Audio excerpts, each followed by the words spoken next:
Can you hear me if I talk like this loud?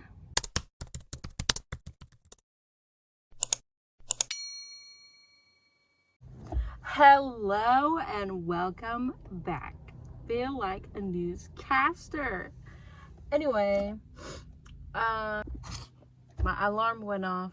Anyway, happy Monday. Currently, my son is in speech therapy, so I have some time to talk finally. It's been really hard to find the time to film a video, but I have been wanting to start again for those of you who are interested.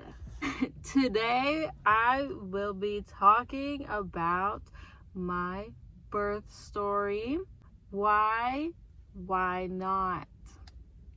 This is going to be really bad to look at while I'm editing it. Anyway, so I'm going to start with my son, my first birth, labor and delivery story, whatever you want to call it. I'm going to start with that one first. So he was born in November this month, so he just turned 3. So the night before, or the night leading up to when he was born, because he was born in the mornings. I was having I was in labor like around 2 a.m. or so on the day he was born. So the night before, he was supposed to be born in his due date from the doctors was in December. So it was November when he was born, like I said.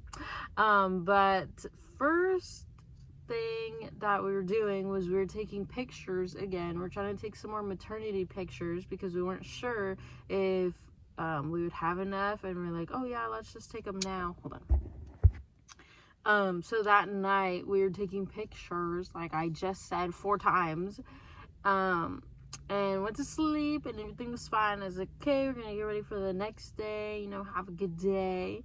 No, he wanted to come early at 37 weeks. So around like maybe like 12 or 1, I started getting contractions, and I don't know if they were pretty bad for me. So I was timing them, waiting, and then they weren't that consistent yet. Hold on. I was rudely interrupted with a phone call right now. So back to what I was saying, kind of.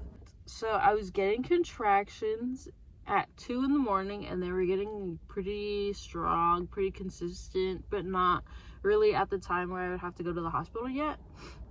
And the thing about me is that I grew up being early, whether it be like 5-10 minutes early, or I usually don't want to wait around if I don't have to. So my plan was I did not want an epidural at all unless I really had to. But me personally, I'm not good with pain at all. Everything hurts, but in my head I did not want an epidural because I didn't want to have to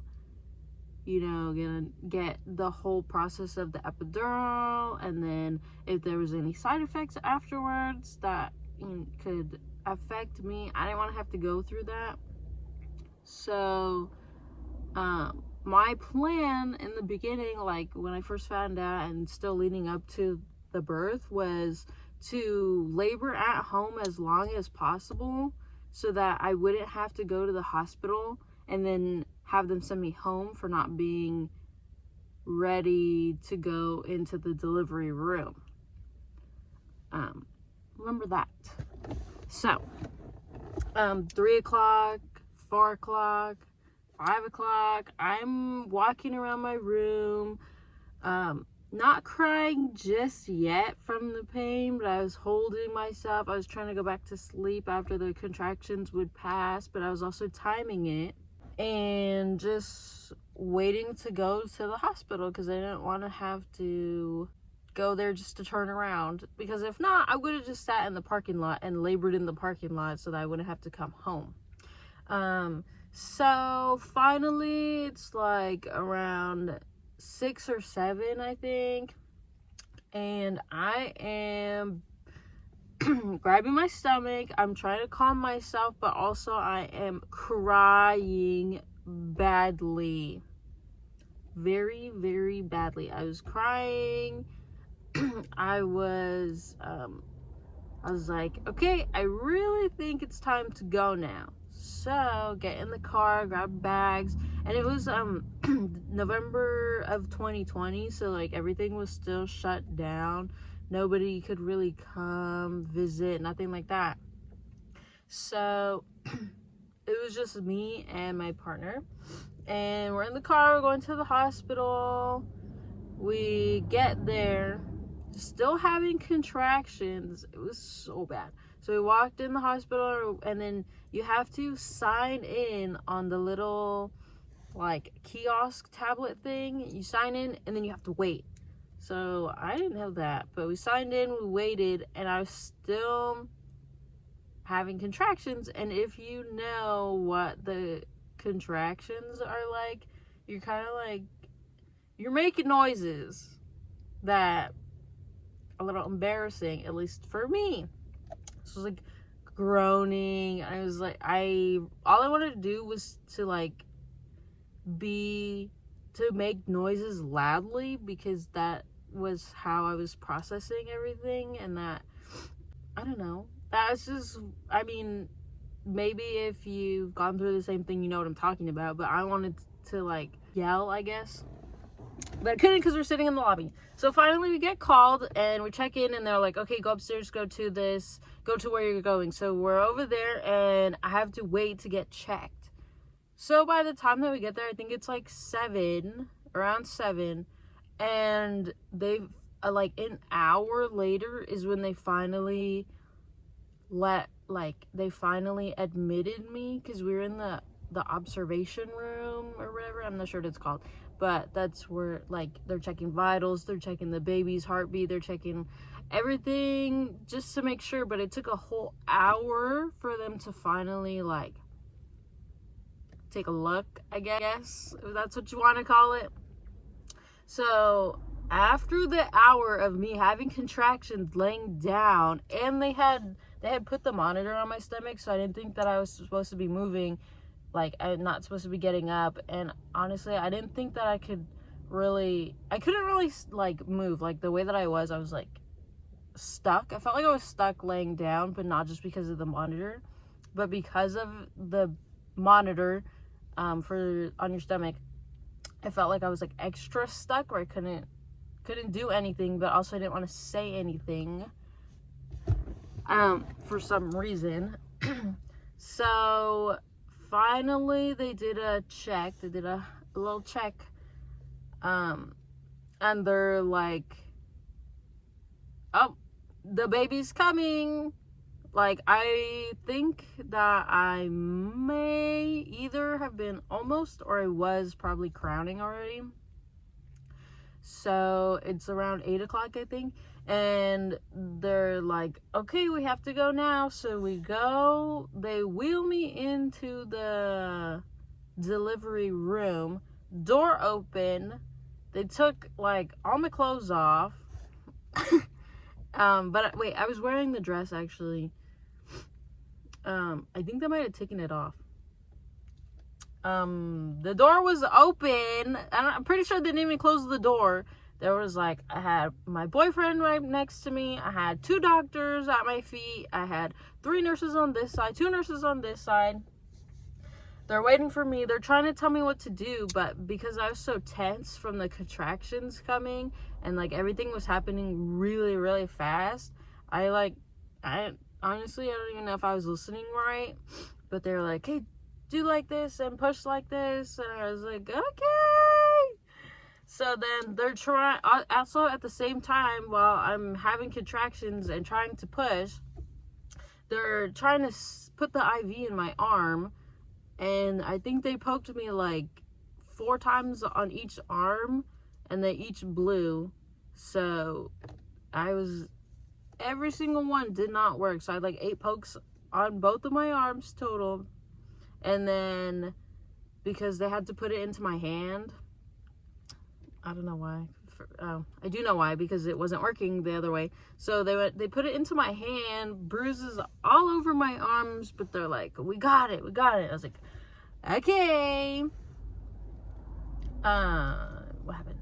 Okay, so then I was in the middle of pushing. They were telling me how to do it. They go, do you want a mirror? I was like, no thank you, I don't want to see that. But thinking back, like now, I probably would have wanted a mirror. For me, thinking back, I would have wanted it, because I think it would have helped me like visualize what was happening, and then like in a way that would have been more helpful than being like in the unknown, I guess. And then the baby's head was there. They're like, do you want to feel his head? I said, heck no, I don't want to do that. But, you know, same thing, thinking back now, I probably would have wanted to. Because why not? I grew the baby, why not feel what's going on? The baby's almost out, and I'm still pushing, and they're still trying to talk to me. And then finally the baby's out, and then what happened? I think I just kind of like, it's gone. I'm trying to think. I feel like I was there, but I wasn't there. You know, it feels like, thinking about it right now, it feels like an out-of-body experience. In a way, I guess that it is. But it took me an hour to push, and then the baby was out. Oh, immediately right after he was out, they put him on me immediately, and they're trying to get him to nurse, so they're kind of like shoving his face on me, trying to get him to latch. He finally latched. First thing he does, pee on me.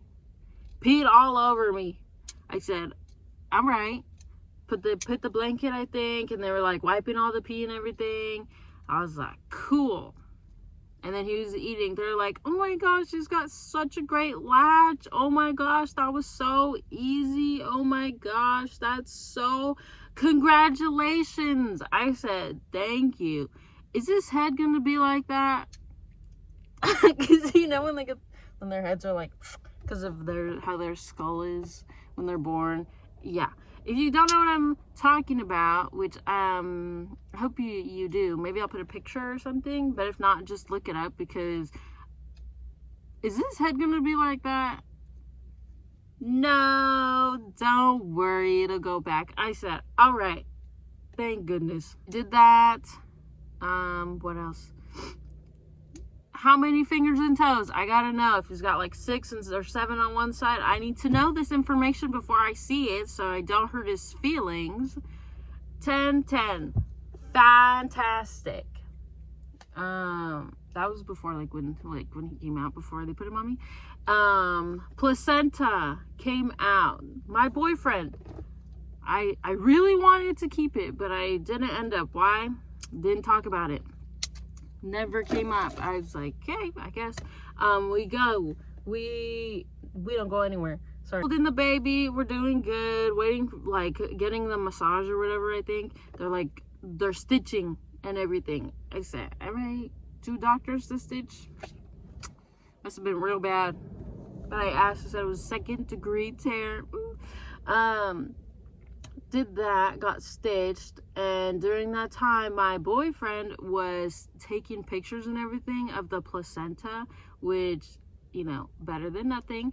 But he did that, and the nurse like talked about it and everything, which was really cool, because I didn't know a whole lot about, you know, the placenta too. So baby in arms. They finally wrapped him up, gave him to his dad. His dad went to the recovery room, or the room that we're staying in, I'm not sure what it's called, that room, and then I had to wait to get a COVID test. So I'm stitched, and they put me in a wheelchair, and I'm waiting and waiting and waiting. Maybe like 15-20 minutes later, they come in, do the test, and then I think she left to go take it, to get it tested, and then I don't remember if she told me first or if she told me after, but we're in the room, and then finally I get into the bed to lay down because I am tired. I've been up since like 2 in the morning, but I know that other people have labored longer. Baby is here. Everybody's we're in the room. COVID test was negative. Everybody went to sleep. Nurses came in every often to check vitals and everything. I got my stomach massage. Just, yeah, overall I think I had a pretty good experience. The hospital that I gave birth at was really great. Doctors were great. Everything was overall great. Would do it again, have done it again. Talk about that in another video about my second birth. Yep, baby was healthy, everything was fine, and he's 3, doing great. Yeah. That's just my experience. I hope that your experience is as wonderful as well, and if not, have somebody speak up for you if you can't do it yourself. I think that everyone should have a great birth experience, and if not, then change doctors if you don't like them in the beginning. You shouldn't have to put yourself through something that is unfair to you and your child. Okay, love you, bye.